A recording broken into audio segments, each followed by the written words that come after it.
viens de recevoir la première copie d'un nouveau livre, Nous colonisons l'avenir.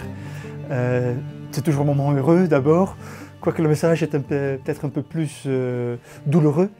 Après des livres sur le Congo et l'Indonésie, j'ai beaucoup travaillé sur le colonialisme. Et ici, je parle du colonialisme de l'avenir.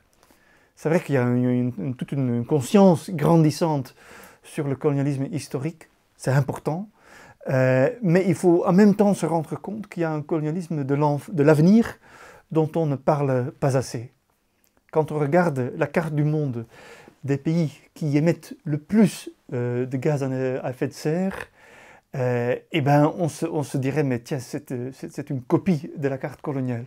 Ce sont les pays riches du Nord qui émettent le plus, avec la Chine qui a rejoint l'équipe, et puis les pays qui en souffrent le plus, c'est essentiellement les pays du Sud, notamment ceux qui vivent dans les tropiques. Et quand on voit ça, on se dit, mais tiens, mais on connaît cette carte. C'est la carte de 1914, sauf que c'est 2023. Et donc, je pense que nous sommes effectivement en train de coloniser le futur, et le futur a déjà commencé dans l'hémisphère sud de la planète. Et quand je parle de colonisation, je veux dire que notre modèle économique, qui est basé sur l'exploitation et l'extraction, est nourri d'une cécité, d'une avidité, d'une indifférence, d'insouciance, d'une violence qui conditionne largement la vie des autres. Et les autres, pas qui habitent dans les autres continents maintenant, mais qui habitent dans un autre continent qui est le futur. Notre choix de vie, aujourd'hui, conditionne, a un impact important sur comment les jeunes, dans les années 2060, 2070, 2080, comment est-ce qu'ils vont vivre. Et donc, on fait ça avec une violence, on se sert de leurs ressources naturelles comme si c'est à nous, comme si leur pays, leur temps, leur époque, c'est une réserve naturelle, et nous, ceux des années 2020, on peut aller s'amuser là-bas, sans aucun souci par rapport à leurs besoins, leurs nécessités, leurs urgences et tout ça. Et donc là, c'est vraiment une question de colonialisme. Et la première moitié du livre, c'est la partie sombre.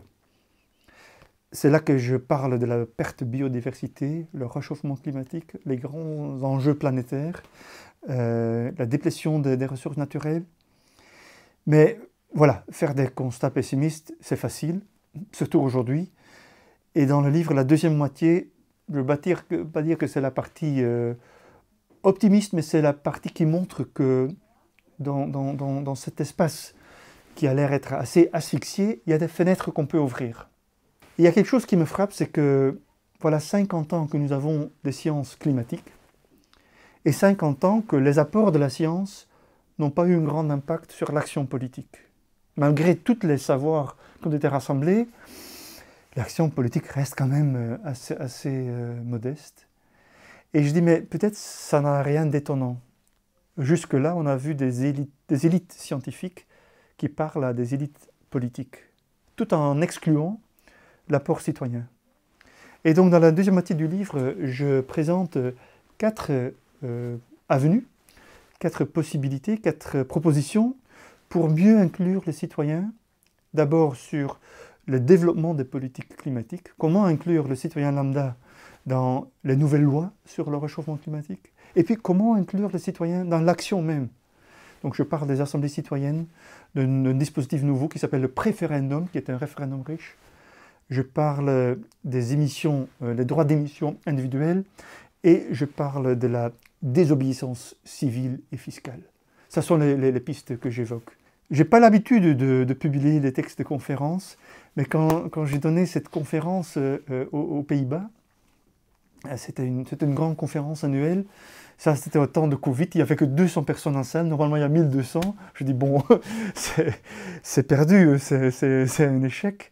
Mais le jour même et les semaines après, presque 30 000 Hollandais et Flamands ont regardé. Donc les échos, le retour ont été... J'ai jamais eu ça.